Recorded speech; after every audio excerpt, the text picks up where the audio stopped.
क्या आप राजा हर्षवर्धन और नालंदा का रहस्य जानते हैं?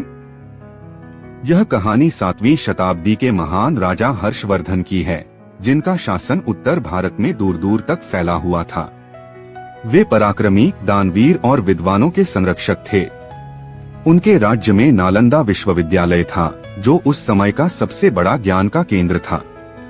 एक दिन जब राजा हर्षवर्धन अपने दरबार में थे, एक अजनबी साधु उनके महल में आया। उसकी आंखें तेजस्वी थीं, लेकिन चेहरा थका हुआ लग रहा था। उसने धीरे से कहा, राजन, नालंदा पर संकट आने वाला है। आग, खून और विनाश की छाया इस महान ज्ञानपीठ को नष्ट कर देगी।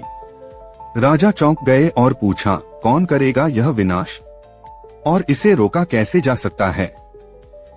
साधु ने गहरी सांस ली और कहा, तुम्हारे ही राज्य के अंदर एक विश्वासघाती छिपा है, जो दुश्मनों से मिला हुआ है।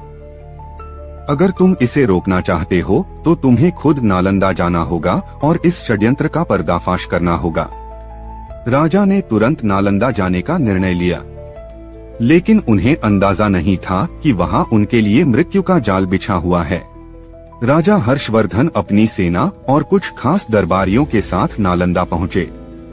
विश्वविद्यालय के आचार्य और विद्वान उनका स्वागत करने आए। सब कुछ सामान्य लग रहा था, लेकिन राजा को कुछ अजीब महसूस हो रहा था। रात के समय जब राजा अपनी कुटिया में विश्राम कर रहे थे, एक सेवक चोरी छिपे अंदर घुसा और राजा के ऊपर हमला करने ही वाला था कि राजा जाग गए। उन्होंने झट से उसकी गर्दन पकड़ ली और पूछा, कौन हो तुम? किसके इशारे पर यह कर रहे हो? सेवक डर गया और सच उगल दिया, मुझे एक दुश्मन राज्य के मंत्री ने भेजा है। वे नालंदा को जलाकर नष्ट कर देना चाहते हैं, ताकि भारत ज्ञान और शक्ति में कमजोर हो जाए। उनका एक गुप्त दल पहले से ही यहाँ घुस चुका है। राजा को समझ आ गया कि नालंदा पर हमला कभी भी हो सकता है। उन्होंने अपने सैनिकों को सतर्क रहने का आदेश दिया, लेकिन वे यह नहीं जानते थे कि दुश्मनों की योजना कहीं ज्यादा भयानक थी। अगली रात अचानक नालंदा के कई भवनों में आग लग गई। चारों तरफ चीख पुकार मच गई। दुश्मनों ने घात लगाकर हमला बोल दिया। राजा अपनी तलवार लेकर मैदान में कूद पड़े और एक एक करके शत्रुओं का संहार करने लगे, लेकिन दुश्मनों की संख्या बहुत ज्यादा थी। राजा को एहसास हो गया कि वे केवल बाहरी दुश्मनों से नहीं, बल्कि अपने ही कुछ विश्वासघातियों से भी लड़ रहे हैं। युद्ध चलता रहा। राजा वीरता से लड़े, लेकिन उन्हें चारों ओर से घेर लिया गया। उनके कई सैनिक मारे जा चुके थे।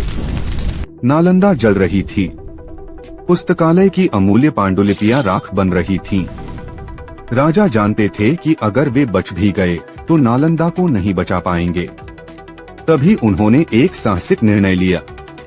उन्होंने अपने सेनापति को आदेश दिया, हम यह युद्ध जीत नहीं सकते, लेकिन हम इस ज्ञान को हमेशा के लिए जला नहीं देंगे। जितनी भी पुस्तकें बची हैं, उन्हें अपने साथ लेकर जाओ और सुरक्षित स्थान पर पहुंचाओ। राजा ने अपने कुछ सैनिकों को बची हुई ज्ञान सामग्री को लेकर भागने का आदेश दिया और खुद अंतिम युद्ध लड़ने मैदान में कूद पड़े। वे तब तक लड़ते रहे जब तक उनके शरीर में जान थी।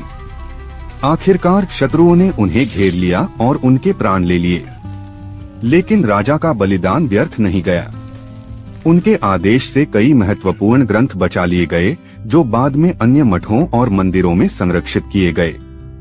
इस प्रकार नालंदा भले ही नष्ट हो गया, लेकिन उसका ज्ञान कभी समाप्त नहीं हुआ। राजा हर्षवर्धन का नाम इतिहास में एक महान योद्धा और संरक्षक के रूप में अमर हो गया।